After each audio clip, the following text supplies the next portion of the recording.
All right, can anybody hear us? I should be able to see us, but I don't even see myself at the moment. Do you want me to try my phone to see if I see something? There's someone Yeah. there. I think that's David. Can you hear us, David? Hello. Can you hear me? Yeah. All right. Sorry for the delay in getting started. I'm trying to figure out why others aren't able to join yet. So at least Gene is commenting, and he should be able to see.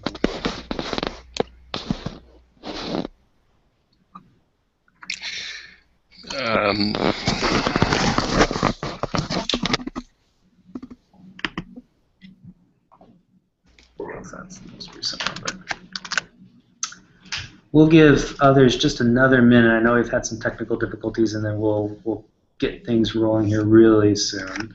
I'm Jason, by the way, just so you have a name for the voice, not the face.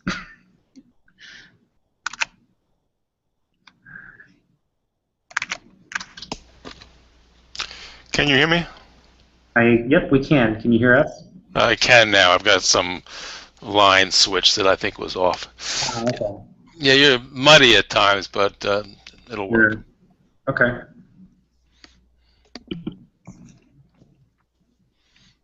This to work there. Can you see me by chance, or just a little logo in the middle? I don't have a logo in the middle. I've got myself in the lower right. I don't have a camera attached, so you're not going to see Sure. me. That's fine. And that's it, a blank screen with lots of logos that Can he see you? I'm not sure are relevant. Okay, that's yeah. At least we can hear each other, and Okay. Gene says that he's been broadcasting, but we've not been able to tell until you posted this link. So I'd say let's go ahead and get started. And if Gene is able to watch, there's two ways that people can interact with Hangouts. One is by participating live in the way that you are right now, David, and the other way is to just kind of watch it like a YouTube video, even though it's live, but you can't like participate back in. So I think what I will do is just have us get started like this, and if Gene is able to join us either way, Gene, I'll be monitoring the comments if you want to do it that way. Otherwise, you're welcome to jump in through that link that I posted. So, with that, so yeah, my name is Jason Mock. I'm the instructional designer responsible for a lot of the projects that we've done so far. And then also want to introduce Christina. Introduce yourself. Hi, I'm Christina. I'm the community manager that has been talking to you guys in the forums a lot of the time and kind of just helping with any problems that come up in CTA training. Hi. And then Norma is here also. She's associated with one of the courses in particular. Do you want to introduce yourself, Norma? I'm Norma Scagnoli from the University of Illinois. I've been working with subsistence marketplaces and interacting with CTAs. Hi. Hi. Good. I'll just say a couple things, and then Christina, if you want to say a couple things too, just about how much we've appreciated the work that you've been doing, David, and any of the other CTAs that are able to view this. It has been tremendously helpful. In fact, one of the reasons we were late is because we were just talking about another course that will be coming on soon, that we'll be starting on soon, where the CTAs will be very important there as well. You guys have all done a wonderful job of participating and helping the students feel like they're getting the attention that they need, and all the while maintaining such a good level of respect and candor. And I've just been really impressed by the results, the work that I've seen. Yeah, just echoing what Jason said, and that we're very thankful for the work that you guys do, and I think that you guys have been very excellent in what you do and explaining to the students and reporting any issues that come up, and it's provided a lot of value in our courses. Thanks for me, and by remote for Gene. Thanks. Yeah. I want to say that one of the things that I have seen more very relevant to the work that CTAs do, including you, David, is the fact that you can relate to the students much easier than the people, than the instructor, and so the way you approach the problems they present or the issues they present make it so much easier or welcoming to the person presenting the issue. Than that's a comparison between what I've seen before and what I see now between the courses. The community and TAs has to do a fantastic job, I think, in keeping that community. Well, and David, we realize that you're kind of like the one live person in the room. We don't expect you to like answer on behalf of everyone else, but we did want to engage in a couple of conversations with you, and again, I do know that I see that Gene is still able to participate in a different way, so I'll kind of monitor for him to say anything via chat way, but the purpose behind getting everyone together today is one, just to acknowledge, as we are doing, how helpful it has been having community TAs such as yourselves, but then also to involve you in this process that we're undergoing right now to make the community TA program even more useful to both students and to the community TAs themselves. And so part of that we've undergone recently is providing the community TA training. And part of it is some additional things that are going on. David, and I apologize. Christina may know this, but can you remind me which course it is that you've TA'd? I took the sustainability course once, and then CTA'd it the second time. Okay, great, wonderful. Yeah, that's one of the courses that's near and dear to our heart, just because it was our very first MOOC that we offered, and a good example where the first time that we offered it, we didn't have any CTAs because that was a whole new concept to us. And then by the time the second time rolled around, and subsequent times where you've been able to help, as Norma was alluding to, it does make a big difference. So one of the things, so I assume then you were involved early enough that you have not taken what we've only very, very recently introduced, which was a CTA training course. Is that correct? Well, there were materials, but that's as far as it went. And some materials were well organized. Some it was just hard to find or to fill in the gaps. And so there, I mean, Christina was the lifeline for where I saw something that was essential but couldn't figure out where to find the material. But there was not what you're talking about is a structured training. No, I was missing that, and I'll say that was a problem to an extent because I couldn't figure out any time during the class really how to communicate with other CTAs. Sure. And hopefully that's something that we have addressed, and if not, I think we're continuing to address that. So thank you for that feedback, and that certainly, and Gene, I see that you've joined us in the more live manner. Do you have a microphone by chance? Do you want to say hi?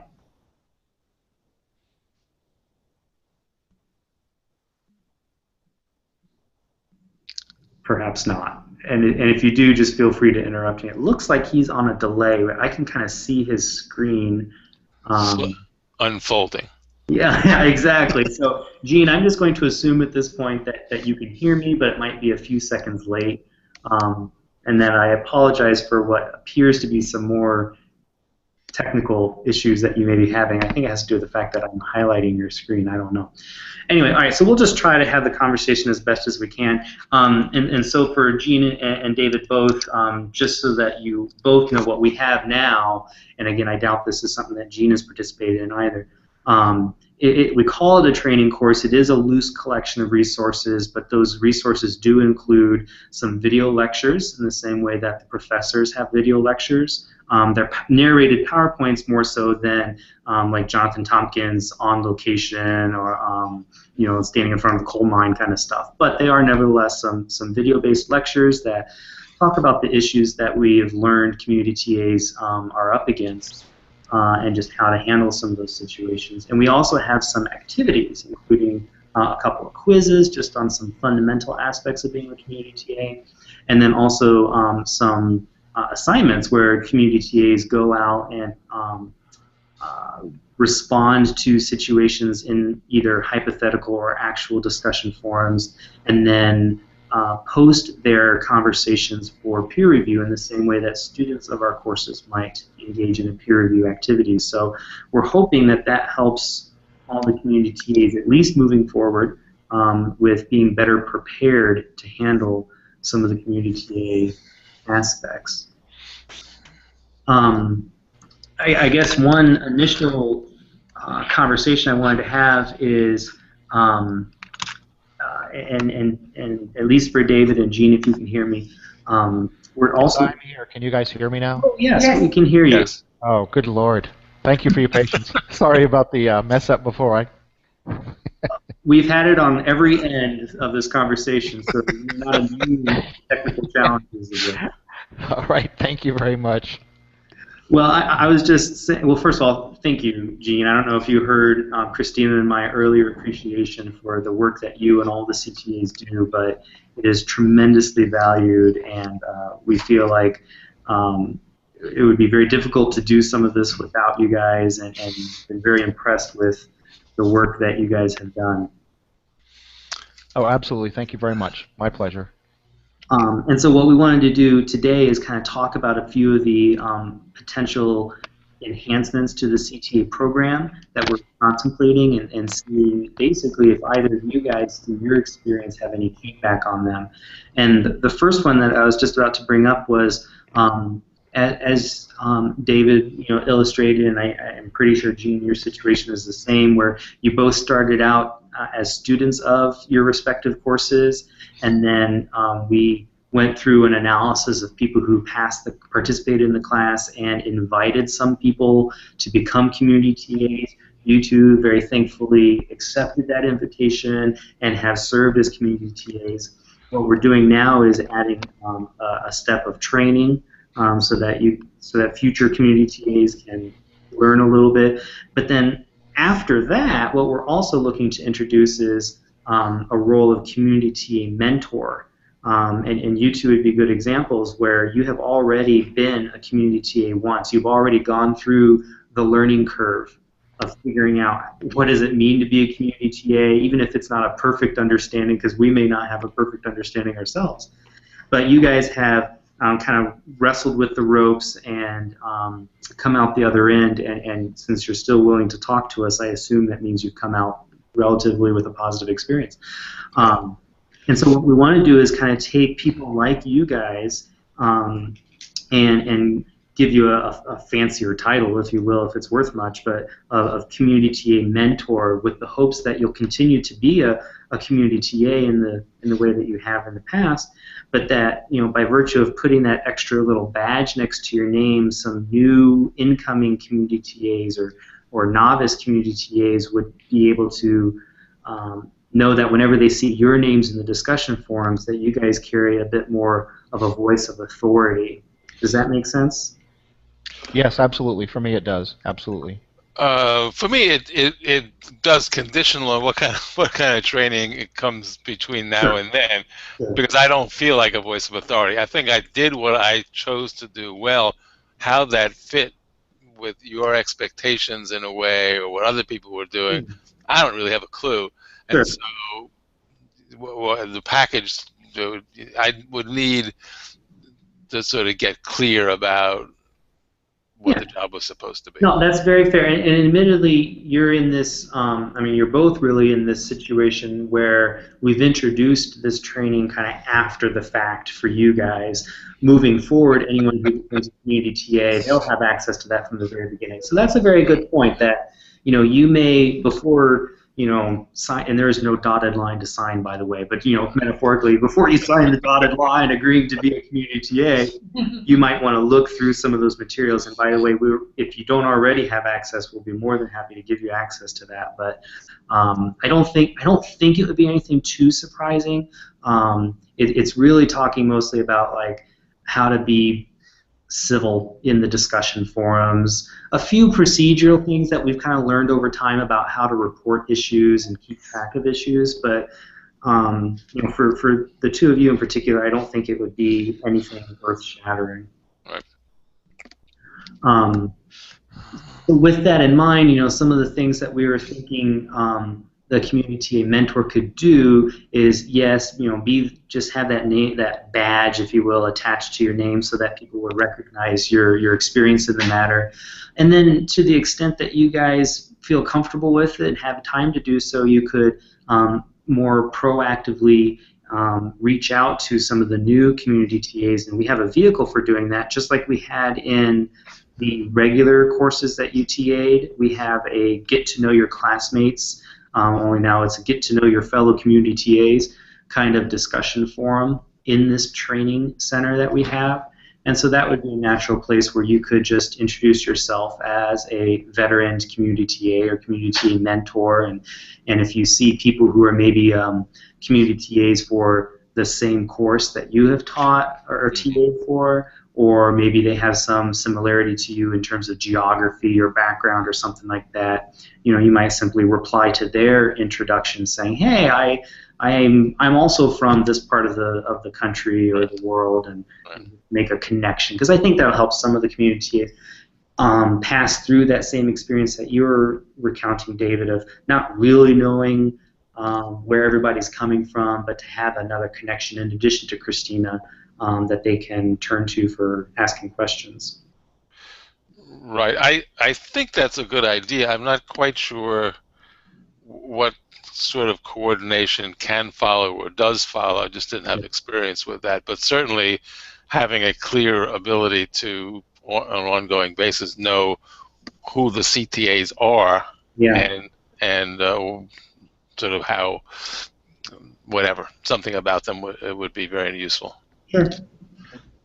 Any feedback from you, Gene, about this so far?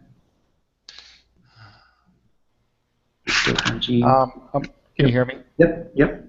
Okay. Yeah, I mean, it all sounds good, and maybe from my perspective, since I've, good Lord, I've forgotten how many times how many different classes I've CTA'd for Dr. Jose now. I think it's been, has he been doing it for 2 years? Yeah, that would be about because I took the class, the very, very first class that he offered. So I've been with him since the and you guys too, since the beginning. So I guess if I could give any advice to David, it would be just to hold on, maybe get a couple more class cycles under your belt, and you'll feel a whole lot more comfortable. Yeah. And as many times as I have been a CTA, there's still things that I don't know. When I took the class, I didn't do the project. Mm-hmm. So I'm kind of out of the loop on how to advise students about the project, and that's where I can offer help to some of the new CTAs, but they can offer help to me in terms of if they did the project, then they can help me learn the ins and outs of that aspect that I didn't participate in, and or they can correspond with the student who has the question. So it's a symbiotic relationship, and it doesn't imply that because we might have a title of a mentor CTA, it certainly doesn't imply that you know everything or that we know everything, but just the fact that you might have a 2 or 3 or more class cycles under your belt certainly gives you an advantage over the new CTAs. Yeah. Thanks, Gene. Sure.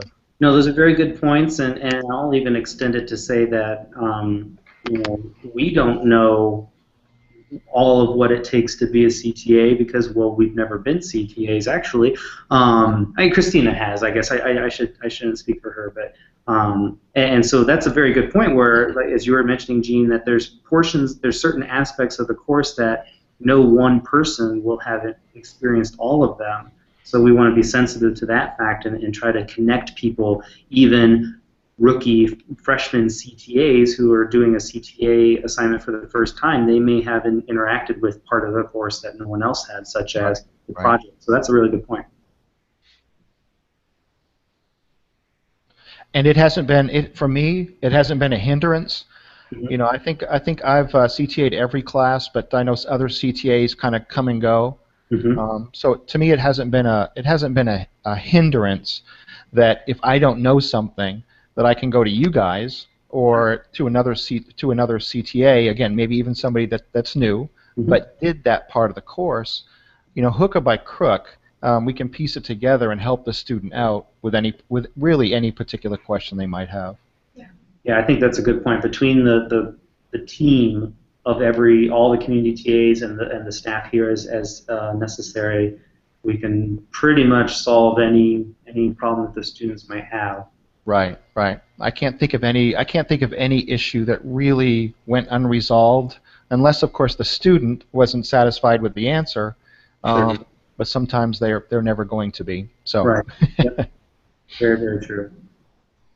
Okay. Good. Well, I think what would be most useful here then is we've got a document. I don't know that we necessarily have emailed you guys the specific expectations of CTA Mentors document, have we? Yeah. Okay. Or just that part. Yeah. Just that part of it. Okay, good. So there's like a 10-point suggestion on what CTA Mentors might do, and I've covered many of them anyway. And so if you guys have any feedback whatsoever, positive, negative, neutral, about those 10 expectations or guidelines of what a CTA mentor might be doing, by all means, let Christina know, and we're happy to kind of let this be a document that evolves over time. We're just trying to figure out how best to utilize your guys' experience so that you're not that you're able to do the wonderful work that you can do even better, because we're equipping you with training, with a badge, with an understanding amongst other CTAs that you guys are going to be able to come in and help in certain ways. And so any feedback you have would be great. That's good, and I appreciate the added support. I found being the CTA to be pleasurable and rewarding, and so having the added support and clarity is a great benefit. Good. Well, I'm very glad to hear that. And in terms of support and benefit, by the way, and I don't know if either of you are familiar with all of this, but part of that training that we've put together, we're calling it the Illinois Community TA Resource Center. In addition to the videos and the assignments that upcoming CTAs are being asked to do now, which I realize neither of you had to do that before, we're also spelling out a little bit more clearly how we can be supportive of you guys as community TAs, and one of which I know has come up with Jean, is we're offering, for certain instructors, we're kind of talking to them in advance to see if they would be willing to offer letters of recommendation to community TAs. You both have been involved in courses that used badges as part of the regular course, microecon and sustainability, and so we thought, why not continue that tradition and offer you guys a CTA badge, putting the little name next to your community TA badge next to your name in the discussion forums, etc. So if there are any other specific ways in which we can support you, both in terms of like the day-to-day communication with Christina, or like after the fact, something that can look good on your resume or whatever, we're more than happy to entertain those ideas. We want to be able to give back to you at least a portion of what you've been able to give to us through what you've done as a community TA. That's great. The formal letter of recommendation, for those of us still working and still looking for a job, that recommendation's tremendous. So I know if you do have a CTA that's not on the retired end, I'm not quite there yet, but I know that's of tremendous value to me. So I'm sure it'll be to others as well. Yeah. At this point, I'm almost there, but I'm not quite to retirement age, so I can't speak on what the what the incentive would be for somebody that's retired. But again, just to give my thanks to Christina for securing that letter of recommendation, and of course to Dr. Jose. Sure. It's a tremendous value. Great. Yep. I'll speak from the retired end, in which I think it's simply a matter of whatever satisfaction there is in getting some recognition, which is it's it's not what you're essentially looking for, but it's a nice touch. Yeah. So that recognition is a reward, even if you can't trade it anywhere. That's a good point. And I don't know if it happened in the particular section that you were involved with, David, but I know that more recently, anyway, Dr. Tompkins been really good about, and Jose, listing out the names of the community TAs. We didn't do that at first. We didn't honestly think about it. But now we are encouraging the professors to mention by name the community TAs and acknowledge the work that they're doing. Thanks.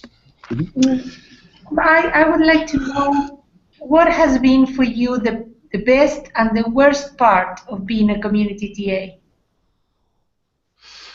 Well, for me, the best part was being able to, I think, put students at ease at times when they were under what they saw as great pressure or duress or confusion or whatever. Something wasn't. There's enough instances in which something's not going right, or they can't understand it, or they're frustrated about it, or they can't read the instructions, or whatever is not clear, and simply being able to resolve those problems was satisfying. I think there are other times where it felt like heading off problems, where people were getting a little testy with one another, and to bring some calm to that was rewarding and very satisfying. For me, the frustration, in a sense, was uncertainty in a situation about what could or couldn't be done for someone that was in some trouble. Answers weren't recorded, or this happened or that happened, and it wasn't ever quite clear to me when such a situation could be resolved, an exception made, something reopened, or it couldn't. And so those were uncomfortable situations for me, where I needed to have some back and forth with a person without making them any promises. If it had been clear to me what could or couldn't be done, that would have been an easier situation. But those were difficult times, particularly where there's a lot of time pressure. So, David, I'm picturing a way to try to resolve that problem moving forward, now that we have this training, at least for new community TAs, is we can basically explain, because we know the answers to those questions based on the various tools available to us in Coursera, and we only have a few tools, but nevertheless, we would be able to explain if the question revolves around a quiz, here are the various things that we can and cannot do. If it revolves around a peer assignment, peer review assignment, here's what we can and cannot do. If we made a list of those kinds of things, we probably have to leave it to the community TA to figure out, okay, are they talking about a quiz, or are they talking about a peer assignment? But if you could figure that part out, then you would know at least what the options might be. It still requires some follow-up with the staff to implement some of that, but at least you would have a little bit more understanding of how it works. Yeah, I think that's sort of what I'm alluding to, and that would be helpful. And the other thing is knowing that the CTAs, their job is, as David very well said, put the students at ease. No matter if you don't know the right answer to the problem, if you don't know the content answer to the problem, or even the technical answer to the problem, but you can put them at ease, making them acknowledging you have a problem and someone will take care of that. Just be patient, it's happening, has happened before. So the task of someone mediating between the student anxiety and the solution coming is, I think, priceless in making students at ease, as you said. I agree. Yeah. Now, was the worst part what you say, the frustration that not having the right answers or the uncertainty, or were there any other things that you would say are bad memories about the experience? For me, that was where the situation arose most often. Mm-hmm. You know, here's a deadline. Here's something that's happened. Mm-hmm. I didn't want to tell. I wanted to calm people, but I also didn't want to take attacks of, well, there's nothing. It's not a big deal, but there's nothing to do about it. When in fact there might have been, or vice versa. Mm-hmm. That's the only thing. And sometimes it was just I couldn't see clarity there, and that was probably the most stress, or because of the uncertainty. And then other times, people would, for example, where there were a peer review, and some people got locked out of a peer review for one reason or another, and it wasn't ever clear could that be fixed or not. And I, my way of dealing with that was to say, I'll review it. I'll review your work for you. If you want some feedback, you're not going to get credit, but maybe it's of some help. Right. No, that's a great answer. So that, and I didn't know whether that was appropriate or not, but it didn't matter because it didn't seem to be of any harm. But no, I asked your question about whether there wasn't a whole lot of stress in all of this, or I wouldn't be here. Gene, I don't know what experiences you had with where stress came. Yeah, David, I think you hit many nails on the head with your explanations there. I think when you first start doing it, you a CTA, you kind of stress out at every student's question, and it's also amazing how different you view things as to when you were a student and then as a CTA.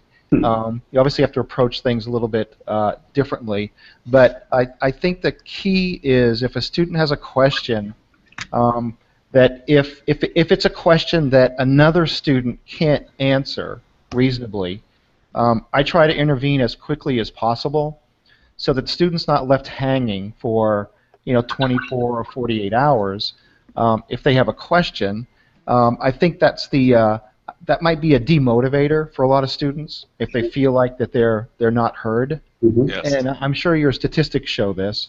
And I see it all the time. There are students who try very, very hard to make comments or to post things, but most of the time it's because of a language issue.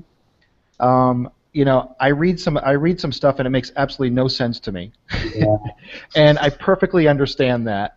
And I have a lot of respect for students who will take a high-level class like these classes and will struggle with the language and try to get something out of it. But personally, that's a tough thing for me. I'll see that comment there, and it has one view or two views, and I know the student put a lot of time and effort into making that comment, but it hasn't got any feedback. So I'm guessing that if students, I would be the same way. If I was trying to make thoughtful comments, and then I saw with the numbers there that nobody was reading it, I might think twice about either staying up with the class or continuing with the comment part of the class. So to me, that's one difficult thing.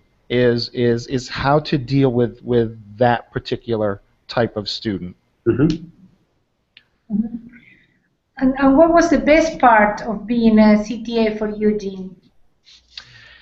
Well, I think and I'm sure David will agree. Just simply, if you can address a student's technical problem, get an answer for them, or if you have the expertise to clarify a question that they have or clarify a concept that they're trying to express, and they respond to thank you in some way.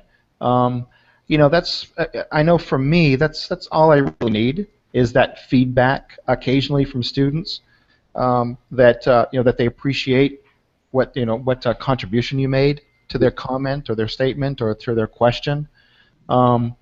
And I guess the flip side of that, for a demotivator for a CTA, is when you take the time to answer somebody back and you don't get any response back. Right. You don't know whether it was helpful or not. Yeah, or maybe they dropped out of the class, they don't care, or whatever. So that's a little bit, now that detracts somewhat from the pleasure you get. But there's another good student right around the corner. You're going to make you're going to satisfy their question, and so that's what I try to keep at the forefront. Okay. Good, thank you. That's well said, and I agree with both those aspects. Yeah. I have another question for you both, and this is about conflict. I want to know if you have experienced conflict, mediating conflict, or just observing conflict between students or CTAs and students, and if you have any suggestions or any issues that you think may produce conflict, and maybe we can be proactive and preparing the background to solve those before they happen. And you'll probably laugh at this, Christina, but for Dr. Jose's class, I think it comes right out at the beginning with his first question on the Dillon versus Clapton tickets for opportunity cost. I remember all those. That generates an overwhelmingly number of comments and surprisingly friction. At least that's what I've noticed through the the whatever 7 or 8 classes that I've monitored, is that that's always a highly contentious issue. Students want to argue about it. They don't want to accept the answer, and I'm not sure if and a lot of students don't understand the concept of opportunity cost, so they're viewing all of these conversations, and they're looking at it, and they're seeing so many different viewpoints. I have to think that some students get overwhelmed at that, and they drop out of class because they think, I don't get this first concept, and there's all this, all these comments that I don't understand. So, I don't know. That's just my feeling. I don't know, but I have a feeling a lot of students give up because of that. But as far as trying to handle it, I've learned to stay out of that fray until about a week or so, and then I have a couple of resources that I'll post for students so that I don't have to answer the question. Right. I'll let real economists out there, or real studies, a couple of studies that have pondered this question and offered an answer, and I'll tell students that here's some independent resources. And I also learned that that's a good way to mollify some of the conflict that might arise, is post links that I'm familiar with to articles, research studies, or what have you that already really decided the questions that the students are arguing. So they're not kind of just and they're not looking at me. I didn't give them the answer. They don't have to tell they don't have to tell me I'm stupid or I don't know what I'm talking about. I've kind of deflected and deferred to these external links, and I don't insert myself into a situation where I know I can't win. And I think this might have harmed some of the newer CTAs. Sure. Who do interject themselves into the arguments, and then they get caught up in a student criticizing them for maybe they don't know what they're talking about or what have you. So I've learned to pick and choose the battles, and sometimes there's some questions I just won't answer because I know it'll invite contention. Yeah. If that makes sense. It makes complete sense, and in fact, what it kind of strikes in my mind is, as much as we're trying to provide, I would say, general training to new CTAs through this new training program that we've put out there, it also may behoove us to create like a course-specific roadmap from a CTA perspective of, hey, this question historically has always solicited this sort of response, and here are some expert, Gene and David, kind of techniques for handling it. Stay out of the fray, send them the links later, et cetera, et cetera. So I really like that idea, and I'd like to maybe follow up with both of you about any specific issues like that. I mean, even just, I want to make it as painless as possible for you guys to help us in this way, but just a bullet point list of, here's 3, 4, 5 situations that come up in this specific course that we can alert future CTAs to, so that they don't stumble in the same way that you did.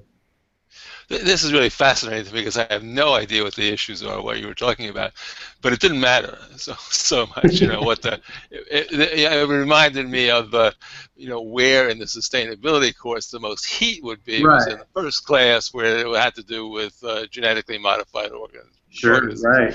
So, and in which case people had very strong positions and didn't want to listen to the other and were trashing the other. Interestingly enough, in the second class, that didn't arise, maybe just because of the way it was presented or who was in the class. I do think that having a number of case studies, here, look for this in this class as an example of how you would defuse a situation. Right. My experience in terms of needing to intervene was where people were getting disrespectful toward one another.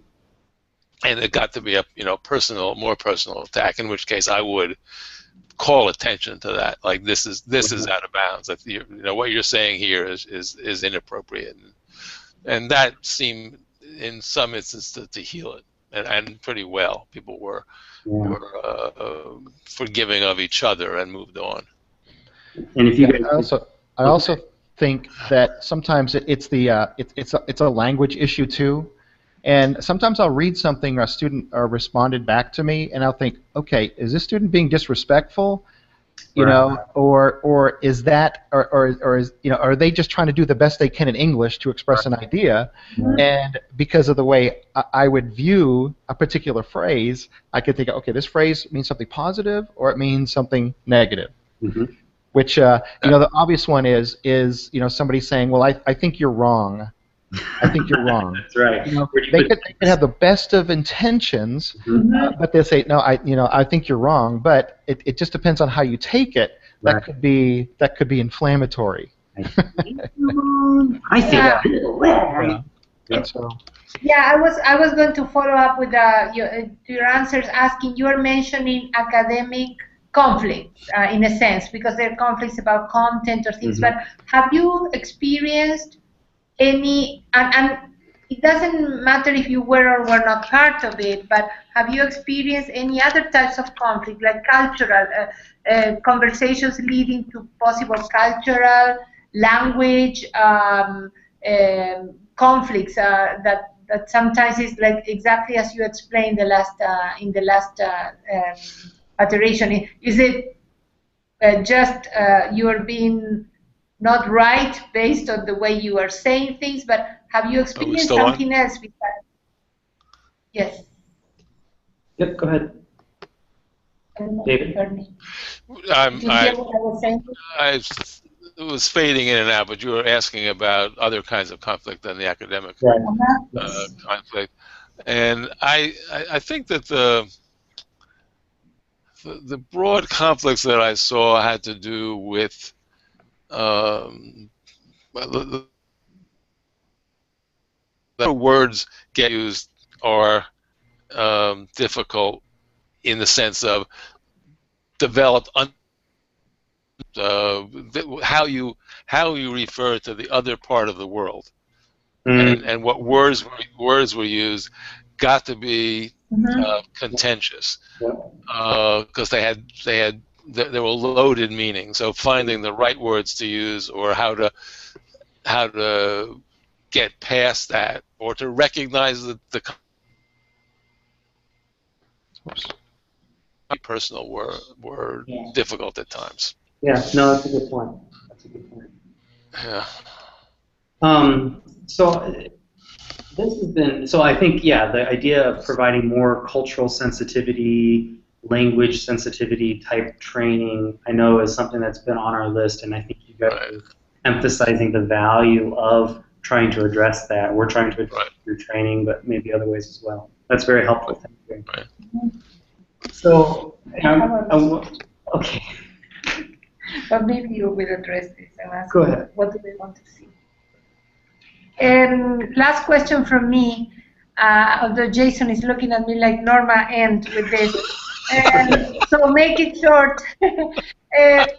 What would you like to see that is not happening right now, and Jason hasn't mentioned in the new solutions or ideas they have for CTAs? What else do you think would be important, not just for you, but in general for CTAs? What would it be important to have? I'll be sure I can't answer that because I don't know without looking at what you've now developed is sort of what's missing. Well, that's fine. Just pretend you don't know, as won't be pretending. You know, what is missing from your perspective, having not been exposed to those newfangled things that we're doing?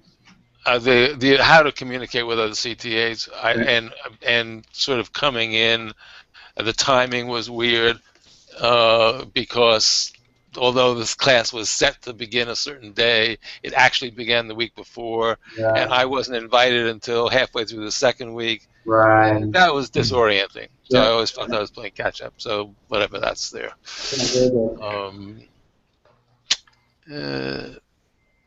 That's it.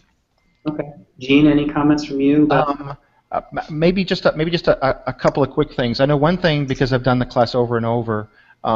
You know, I know that there are mistakes in Dr. Jose's videos, and I'm sure every instructor has some inadvertent mistakes, you know, somehow, some way. And I know for the videos at this point, they're probably almost impossible to fix. Am I correct? No. To really go back and do some edits, because I've noticed and I always know when a unit is coming up, I get ready for certain questions. And I know a lot of those have already been identified, and I'm sure you guys have a running tally of the ones that are constant. Constantly brought to your attention. So is there a movement afoot to fix those, or it doesn't really bother me to just act, you know, every class I just kind of act like I didn't know that mistake was there. You know, the student did a great job with the observation of bringing it to Dr. Jose's attention, and he'll appreciate it. Thank you very much. You know, I've learned that, you know, just to handle it like that, and the student feels like, you know, they've done something good. You know, and then of course I just pass the concern on. Right. So, well, to answer your question, this is going to sound like an excuse, and I don't mean it to. No, not at all. Is that the way we're structured here is, you know, Jose has his class, but he cannot offer his course by himself. He needs the support of various team members to do it. So he did not, for example, record or edit any of his videos. I helped him we all helped him in different ways, and when that course is done, we essentially move our focus to the next one. So we operate kind of in a project-based way in that sense, so it's harder for us to take the time. We do not currently have it set up in our workflow to take the time to go back and make edits immediately. Now, honestly, in my perspective, the delays that we've had in fixing some of the edits in Jose's course that we've known about from the very beginning are inexcusable. That we can and will be fixing. Actually, I think the plan is to fix some of them this fall, but it's a good point that all courses have this issue, and we do need to come up with like a standardized way of noting errata so that it can be on a list every 6 months or something. The team needs to circle back to our old courses and address, you know, do a little punch list like when buying a house, you know, fix all those little errors before it comes up. No problem. Yeah. And as I'm sitting here listening, I forgot the second question. Yeah, it's gone. Sorry about that. That's okay. I'm pretty confident that you know Christina's email address by now. Sure. And you are both more than welcome to email any of us. Christina may be the easiest person for you to reach, but I'll hear about it too. With any comments or suggestions that you might have, we really do value your guys' opinion as having done this before and being significant contributors. and we want to make it a better experience for you guys if possible, but I think that your experience is going to make it easier for us to improve the new rookie CTA's experience moving forward. So any thoughts you have are more than welcome. Okay, excellent. Thanks. Yeah. All right, well, thank you guys. I certainly appreciate the time that you had in dealing with the technical issues that we had getting going here, but I know for me at least it was hugely valuable just to hear from you guys. Honestly, just to like make I wish I could make a visual connection with you too, but No problem. just No problem at all. for a connection. Yeah, it's been great. Okay. You guys Thank you. Okay. also have a connection with our voices as well as Yeah. writing on the computer. Yes. So. Right. Great. Thank you. Take care. Okay, thank you guys very much. Thanks. Bye. Bye-bye. Thank you.